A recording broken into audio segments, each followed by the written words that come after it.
for Forte 2. አክብሮታዊ ሰላምታችን ይድረሳችሁ የተከበራችሁ ፏፏቴ ቲዩብ ቤተሰቦች፣ እነሆ የዕለቱን ሰበር መረጃዎች ወደ እናንተ ማድረስ ጀምረናል። በቅድሚያም አበይት ነጥቦች። የአገር ውስጥ የጦር ግንባር መረጃዎችን እናደርሳችኋለን። በምስራቅ ወለጋ ቢዛሞ ፋኖ አንገርጉቲን ኪረሙ ወረዳ አካባቢ ትልቅ ትንቅንቅ እየተደረገ ይገኛል። በሆሮ ጉድሩ ዞን ጊዳ አያና ውጊያዎች እየተደረጉ ይገኛሉ። በዝርዝር እንመለስበታለን። ሰኔ 15 የአማራ ህዝብ እንቁ መሪዎቹን በግፍ ያጣበት ጥቁር ቀን ይዘከራል። ዶክተር አምባቸው መኮንን የክልሉ ፕሬዝዳንት የነበሩ፣ አቶ ምግባሩ ከበደ የክልሉ ፍትህ ቢሮ ኃላፊ የነበሩ፣ አቶ እዘዝ ዋሴ የክልሉ ጸጥታ ቢሮ ኃላፊ የነበሩት በአንድ ቀን በሴረኞች መደብ ተጠልፈው ከንቱ መስዋዕትነት የከፈሉበት ጥቁር ቀን ናት ሰኔ 15። ዝርዝሩን እንመለስበታለን። ህወሓት 5 አውቶቡስ ሙሉ ህዝብ አገተ። ከመቀሌ ወደ አዲስ አበባ የሚጓዙ የነበሩ 5 አውቶቡሶች ሙሉ በሙሉ ህወሓት ስር ወድቀዋል። ያለፉት 50 ዓመታት አማራ ላይ የተዘራው የጥላቻ ትርክት ያመጣው መዘዝና መንስኤው እንዲሁም መፍትሄው ምንድን ነው? አማራ በሰራት አገር ባይተዋር ወይም ስደተኛ ተፈናቃይ ለምን ተደረገ? ለዚህ የዳረገው ምንድን ነው? ዝርዝሩን እንመለከታለን። አድማጮቻችን፣ ተመልካቾቻችን ለቻናሉ አዲስ የሆናችሁ ሰብስክራይብ በማድረግ ይቀላቀሉን። መረጃው ለሌሎች እንዲደርስ ላይክ፣ ሼር በማድረግ ይተባበሩን። የአገር ውስጥ ግንባር መረጃዎችን ወደ እናንተ እናደርሳለን። የፋኖ ኃይሎች በተለያዩ ግንባሮች ውጊያዎችን አድርገዋል። በወለጋ አማሮች የተደራጀው የቢዛሞ የፋኖ ክንፍ በተለያዩ ግንባሮች የደፈጣ ጥቃቶችን ሰንዝሯል። በምስራቅ ወለጋ አንገርጉቲን አካባቢ ፋኖ ከመከላከያ ጋር የደፈጣ ጥቃት ፈጽሟል። በዚህ አካባቢ እንዶዴ ዲቾ በተባለችው ቦታ ላይ በማድፈጥ በመከላከያ ላይ ጥቃት ሰንዝሯል ተብሏል። በጊዳ አያና ወረዳ ደግሞ የሸኔ ሰራዊት ከተማዋን ከበባ ውስጥ አስገብቷል። የጃልመሮ ኃይሎች የመንግስት ሰራዊት ከቦታው መንቀሳቀሱን ጠብቆ ኃይል ሲሳሳ ከተማዋን በቀላሉ ለመያዝ ከቧታል ተብሏል። የሆሮ ጉድሩ ወለጋ ዞን ኪረሙ ወረዳ ቱሉ ጋራ የሚባል አካባቢ ላይ ወደ አዲስ ዓለም የሚጓዝ ተሽከርካሪ ላይ የነበሩ የመከላከያ ኃይሎች ላይ ጥቃት ተሰንዝሯል። በዚህ ግንባር አንድ የመቶ አለቃ ተማርኳል። ልዩ ልዩ መሳሪያዎችም ተገኝተዋል ተብሏል። በአማራ ክልል መተማ ወረዳ ላይ ውጊያው በከፍተኛ ሁኔታ ቀጥሏል። ከገንዳ ውሃ ከተማና ከኮኪት የተነሳው ኃይል ላይ ውጊያ ተከፍቶ ብዙ የመከላከያ ኃይል አባላት ጉዳት አስተናግደዋል ተብሏል። በዚህ ውጊያ ልዩ ልዩ ሬሽኖች፣ ሎጂስቲክስ መሳሪያዎች ተማርከዋል። በዚህ አካባቢ ዛሬ መከላከያ ሜካናይዝድ ኃይል ወደ ስፍራው እያጓጓዘ ይገኛል ተብሏል። ወደ ደቡብ ጎንደር ስንመለስ እስቴ መካነ ኢየሱስ ፋኖ ጥቃት ከፍቷል። በወታደራዊ ካምፖች ላይ ጥቃት ተሰንዝረዋል። በሰማዳ ጸዶዬ መከላከያ ሰራዊት በሲቪሎች ላይ ጉዳት ማድረሱ ታውቋል። አንድ የባጃጅ ሾፌር ፋኖን ታጓጉዛለህ በሚል ተገሏል። ባጃጇን በእሳት እንድትወድም ተደርጋለች። እስቴ ቆማ ፋሲለደስ ለፋኖ ምግብ ሰጥታችኋል የተባሉ አርሶ አደሮች ተገድለዋል። በዚሁ አካባቢ የሕክምና ባለሙያዎችም ለፋኖ ሕክምና ሰጥታችኋል ተብለው ታስረዋል። ምክሬ፣ ጸደይ፣ ገና መምቻ፣ ሸምበቆ በተባሉ አካባቢዎች ብዙ ሲቪሎች ታስረዋል የሚል ዘገባዎች እየወጡ ነው። በደቡብ ጎንደር ንፋስ መውጫ ዋቢ ህፃናት ማሳደጊያ ካምፕ የአድማ ብተና ሻለቃ አዛዥ ሌሊቱን ተገድሎ ተጥሎ ተገኝቷል። ለጊዜው የሞቱ ምክንያት ባይታወቅም ቀደም ሲል ግን ከመከላከያ አዛዥ ኮሎኔል አለሜ ጋር በተደጋጋሚ አለመግባባት ውስጥ ገብተው እንደነበር ተዘግቧል። በአማራ ህዝብ ዘንድ ሰኔ 15 ቀን ጥቁር ቀን ናት።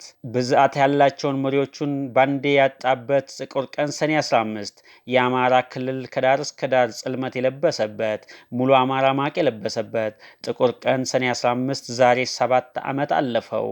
ዶክተር አምባቸው መኮንን የክልሉ ፕሬዝዳንት፣ አቶ ምግባሩ ከበደ የፍትህ ቢሮ ኃላፊ፣ አቶ እዘዝ ዋሴ የአማራ ክልል የጸጥታ ቢሮ ኃላፊና ሌሎችም ወንድሞች በክፉዎች ሴራ ወጥመድ ተጠልፈው ከንቱ መስዋዕትነትን የከፈሉበት ቀን ነው ሰኔ 15።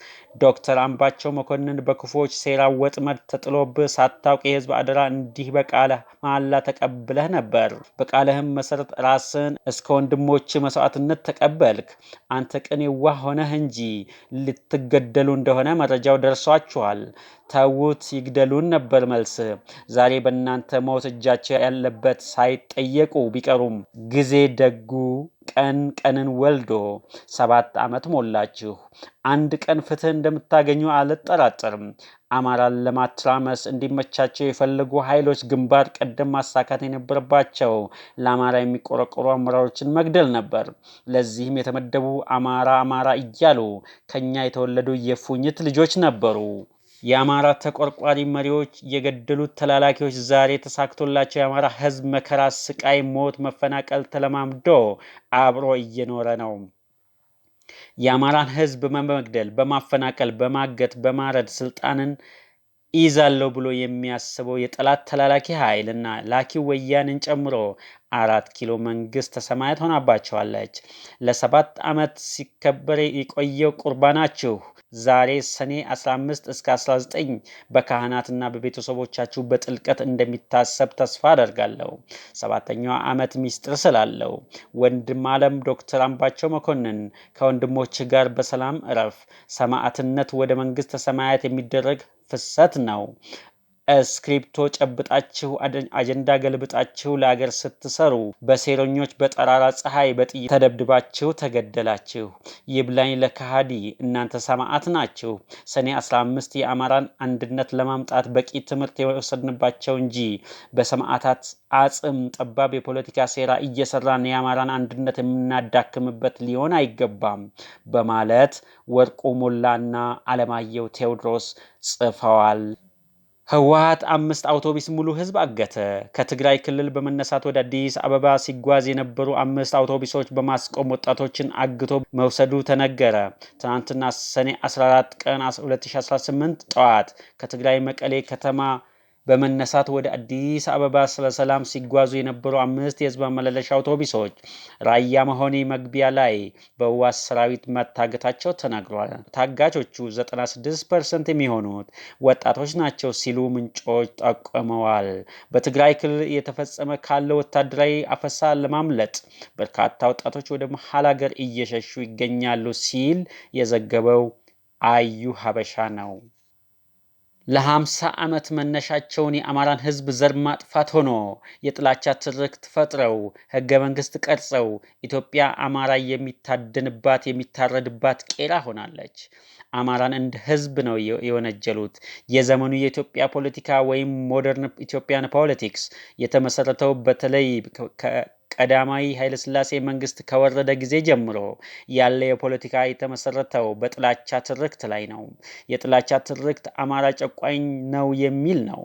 እንደ ትህነግ ቲፒኤልኤፍ አይነቱ ማኒፌስቶ ጽፎ ድርጅት መስርቶ ስልጣን ይዞ የጥላቻ ትርክቱን ስርዓታዊ መዋቅር አድርገው የአማራን ቁጥር መቀነሻ ክልል በሚል አጥር በድፍን ኢትዮጵያ የሚኖረውን አማራ ክልል በሚል አጥር አጥረው የአማራ አጽመ ርስቶችን ቆራርሰው ሰረቁት።